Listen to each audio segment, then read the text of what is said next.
Here's how to sell digital products on Systeme.io. If you'd like to follow along, I will leave my link in the description. And if you click that, you can actually try Systeme.io for free, which is always a good thing. Let's begin. So something I do want to let you know is that I'm going to go through this tutorial overall pretty quickly. And what I mean by that is I'm not going to focus on a lot of the aesthetics and things that you might want to put in your sales letters and your checkout pages and so on and so forth. It's more so how to connect the specific pages, because once you have them together, you can go on back and obviously edit them to your liking. With that in mind, there is something that you want to do first. So if you hover over your picture at the top right, simply go to settings. All right, and once you click on settings, what you want to do is go over to payment gateways right here. And this is something you want to do first because these need to be integrated for you to sell anything. In fact, what I would do in case these aren't, I would connect the ones you want to use, which is probably going to be Stripe and or PayPal, sign out and then sign back in. You just want to make sure that Systeme.io knows that they are connected, obviously, because that's how you're going to sell your thing. So do that. And if you need any help, if you click on the question mark right here, it's going to break up an article where it shows you how to go through and connect those. So that's going to be the first step. Once that is done, we're going to go ahead and create a funnel. So let's click on funnels at the top right here. And what we want to do is create a new funnel. So let's do create right here. All right, so I'm just going to call this a digital product. Obviously, whatever you're going to be selling, you could probably give it the name of whatever that digital product is going to be. We can click on sell right here for selling a product or service and simply clicking on save. All right, now that it has been created, let's click on digital product right here. And there we are. So for this, it's going to give you two specific pages. Now you can use a sales letter if you want, and I'm going to show you how to create that and connect it. But like I said, I wanted to just kind of give you the quick bare bones overview to how to connect everything so you know how to get up and running. First and foremost, we have our order form. Now, there are going to be plenty that you can choose from, so it's really up to you if you want to go with something a little bit simpler, a little bit more basic, a little bit more advanced, right? So I'm just going to kind of scroll through and pick one that I like. All right, and I like this one, pretty basic, but you know what? I think that's going to be completely fine. I'm going to X out of that, and I'm going to choose this one right here and click on select. So there are a few important things that you want to do here. In case we wanted to change this, we can always change the name to say order form, okay? Make it look a little bit better. And then from there, what we want to do is go down here for choose offer type. We want digital product.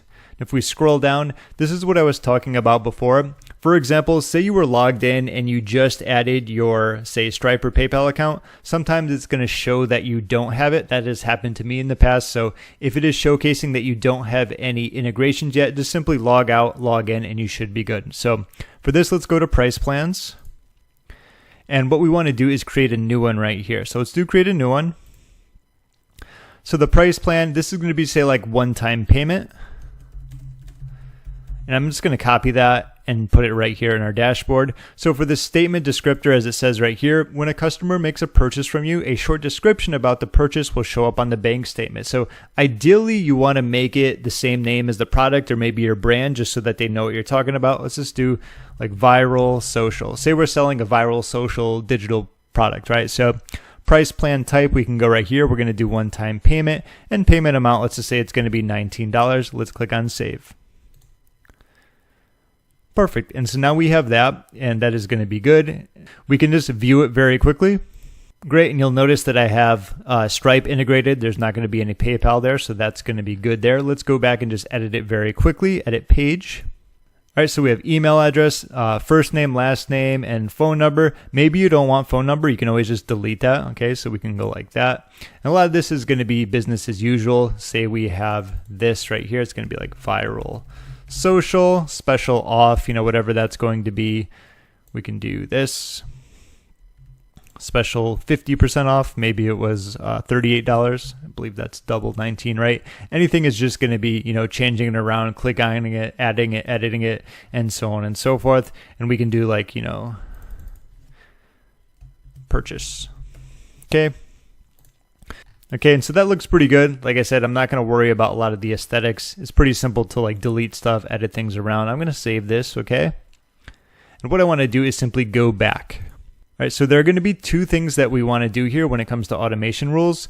First and foremost is we want to make sure that we know when someone purchases, they are going to be a customer, because it's good to separate subscribers from customers. Obviously, it's going to be a very big difference when you have freebie seekers compared to people who are actually purchasing from you. And of course, what we want to do is create an email automation. So what I'm going to do in the process, I'm just going to go here and click on campaigns and open it up in a new tab. And for this, let's click on create. Let's say this is like viral social. I'm just going to put that in the description as well. And let's click on it right here. Let's create our campaign. All right, so this is going to be an email where they just simply say like, hey, thank you for purchasing. Here's where you can get your download from name, email, simple stuff. Let's click on save. And here is, thank you for purchasing.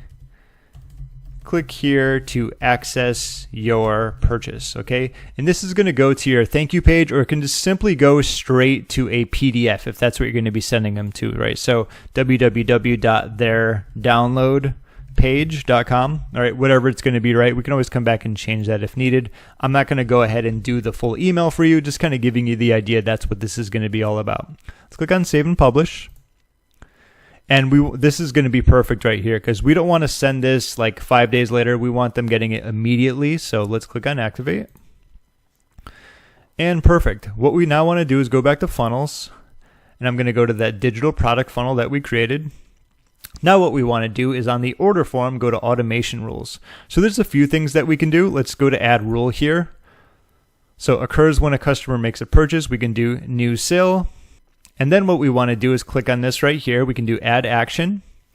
And what we want to do is add a tag. If you want, you can do a tag. I think that's going to be a good thing. So we can create a new one. We can call it customer.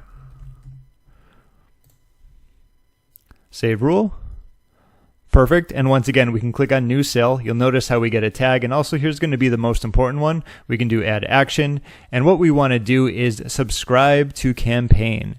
Now let's go right here and we can go to viral social. So what that means is that when they make a purchase, not only are they going to be tagged as a customer, they're also going to be added to the follow-up campaign where they can download what they got, right? Or what they purchased, right? So let's click on save rule.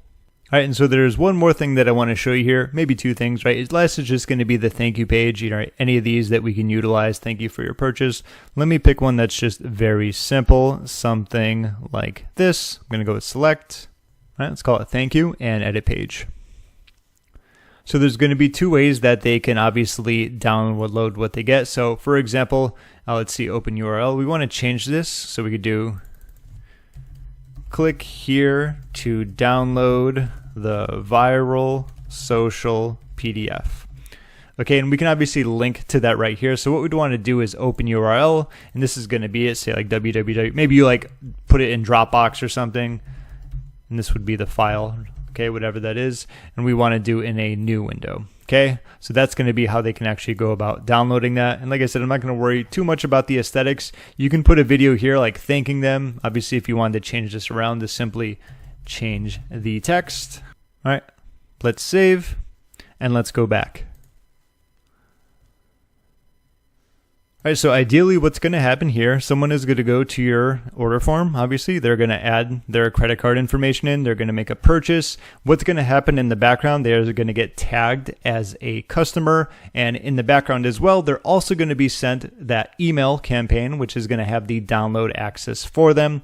And aside from that, they're also going to be taken to the thank you page. So it's going to direct them there. And we can have a view at this as well, where they can say thank you. Obviously, this is all just something you would edit it to your liking. This is going to be the Dropbox file name. So if you uploaded a PDF, you can do that. You can always have a video here if needed of you. And obviously that's going to be up to you and your branding, how you want to change that around. And I will talk about if you want to add the sales letter. Let's go to add step here. Just one more thing. Let's call it the sales letter.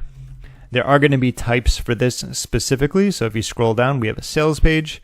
What we want to do is drag it up to the top. Okay, so there's probably one important thing here that I want to just showcase here. For example, let me just find one that is very simple and straightforward. Let me look for it. Okay, this one right here, make your life easy with our product. I'm just going to click on select. And what I want to do is edit page. And the biggest thing you have to know is obviously when you change all of this around, you can do like get started. What you want to do here is already changed, which is good. It goes to next step URL. So when they click on this, that means they're going to get taken to the checkout page. What we can also do is when we click on it, we can change this. So like click here to add to cart. Okay, and let's do save changes. And let's go back. All right, so now we can actually view this from the beginning. Okay, so let's do view funnel. So ideally, this is going to be your sales letter. You know, everything you're going to want to change around, obviously the text, the branding, the name of it. You can always create sales letters too with like something like ChatGPT if you need help. You know, there's going to be plenty of other templates and tutorials for that. But once again, this is showcasing how the setup works. So let's say we have that here. Let's do click here to add to cart. We're getting taken to the order form. They add their email address, first and last name. They can pay, they can purchase. And after doing that, they're going to get taken to the thank you page, which is right here. And in the process, they're going to get the email where they're tagged as a customer now, and they have multiple ways of getting access to their purchase, which is always a good thing. So that is going to be the tutorial when it comes to how to sell digital products on Systeme.io. Don't forget about integrating with that payment processor in the beginning, whether it's Stripe or PayPal or both. And like I said, sometimes you just want to log out and log in after doing that just to make sure that Systeme processes them so that you can go ahead and create your pricing in the order form section, which is going to be right down here. If you have any questions, feel free to leave a comment down below, but I hope you got some value out of this tutorial. Lastly, if you haven't gotten to test out Systeme, I will leave the link in the description where you can check them out for free. Thank you so much for watching, and I will see you in my next video.